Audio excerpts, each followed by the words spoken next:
Hello everyone, welcome to Downtown Tailoring. You know, when you do more than one sewing project at a time, you need to have a system so you can remember exactly what you need to do next when you take it after a while. And of course, this is more evident when you do projects for customers, because you have a lot of customers that come at once and then you have to do all those projects. So after working so many years with so many tailors, I have adopted, let's say, a language with the pins and the way I use them to communicate what I need to do with the alterations. It is very simple and it's very universal. I think any tailor around the world will understand it. And I wanted to share it with you in today's video. Please let me know in the comments if you use another kind of language. First, I wanted to clarify that I have a computer system that helps me to do very easily the tickets with the orders. But as tailors, we are always doing some jobs that are very specific for this job. And I always try to take as well the time to describe in my bills everything that needs to be done. However, nothing is as good as a good pinning. First of all, let me show you my pins. That's better. I have mainly this kind of pin. This is the regular pin. And then I have the T-pin, which is very strong for thick material and waistbands. And then I have safety pins when the clothes doesn't have any zipper. I often use the shock as well in certain circumstances. In some occasions, I use specialty pins like they are a little bit thinner and for more delicate clothes.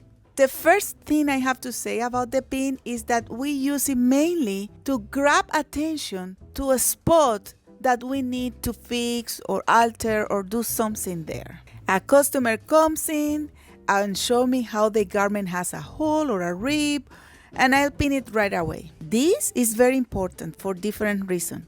First of all, it will attract attention to the sun. But as well, many garments, for example, like a jeans, might have other similar ribs that the customer isn't interested in fixing it. Sometimes you are sewing and then you realize you made a mistake. Right away, you pin it so you can go back later to fix it. Otherwise, you might forget or it will be more difficult to find.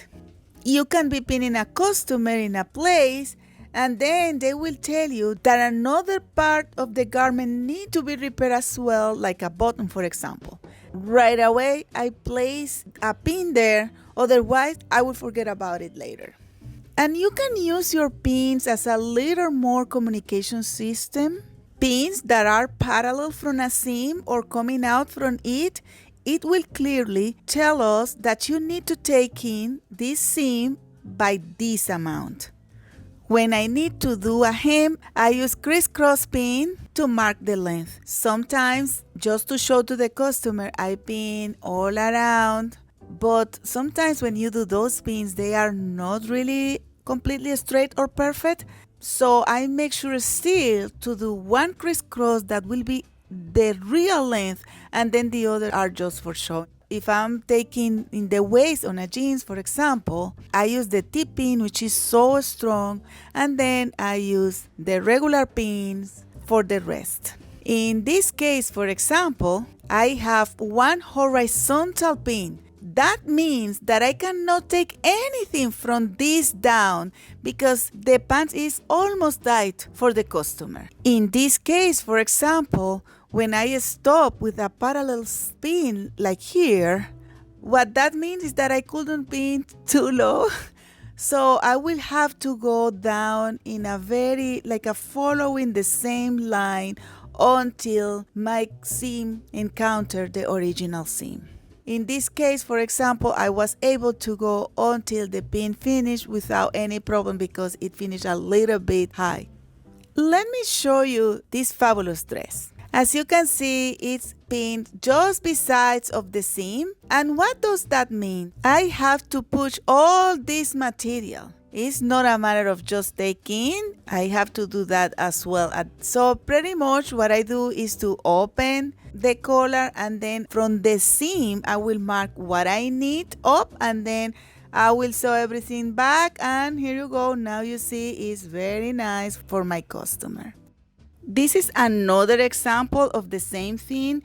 The rise of that pant is too high just at the front and at the back, but not at the side. So pretty much what I'm doing is just to mark everything, and then I'm going to measure what is the width, and then I will project it just to make a new line for that, and then I will remove all the waistband, mark everything in a nice way, and then we are going to put the waistband back. Here you go, already. I didn't mention that, but as well I use clips, mostly for leathers, because you won't want to pin leather as the pins will make holes on it. So basically, for example, in this case, I mark the length of my sleeve and then cut the zipper and did everything the way it's supposed to be. And here you go. Now the jacket is ready, and my customer here really liked it. Sometimes a pin is kind of not enough, and I have to make a little note. In this case, my customer wants me to move the buttons a little bit to the side so the pants is a little bit looser, and I have to write that down. Otherwise, I will put it in the right spot. I use the chalk mainly to mark letting out. As you can see, this mark indicates how much I need to let out, but it's kind of cross to inform me that is letting out and not taking in. So basically what I'm gonna do is just to measure how much I need to let out, and then just let out in my pair of pants.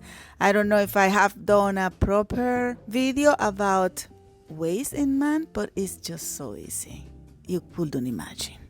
It's pretty much like a doing the line, and that's it. So now this is my pants. I let out and open, and it's all good. For this one, it's pretty much the same example. My customer came and the skirt was a little bit too tight on her. I took a picture, and then I showed her how I could add pieces at the sides. First black, then she said, oh, maybe brown is better. And then I pretty much have to prepare the skirt, because you cannot add the same thing as the waist was good, but not the hips. I thought I should let out 1 1/4, but because I took the picture when I was planning everything, I saw the picture again, and I thought, maybe better if we add a little bit more. And we did it, and it was perfect. Here you go. She's so happy. And that brings me to another kind of pins, which is pictures. Sometimes I have to take pictures of my customer where the problem is, because that will help me think a little bit deeper about the best solution.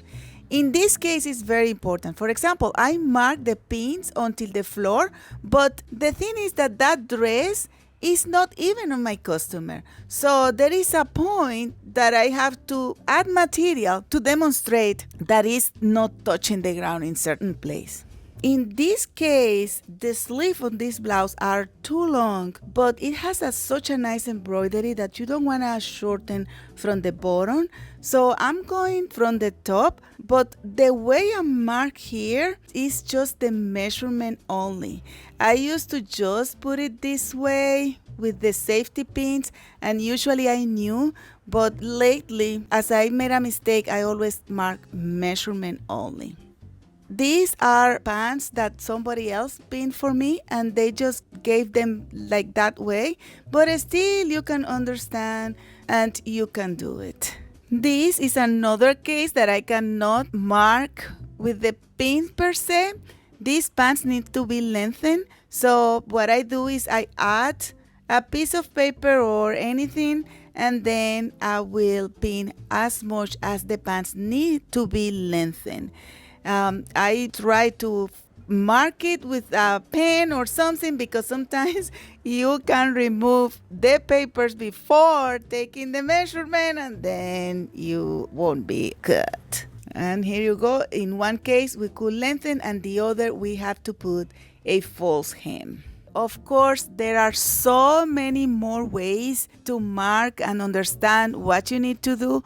I have colleagues that use pin in different color, but in my case, for me, that would be too much organization. I really don't have that kind of. If you have a useful way to mark your garments, please let me know in the comment. If you find this video useful, please give us a like and don't forget to subscribe, share, comment.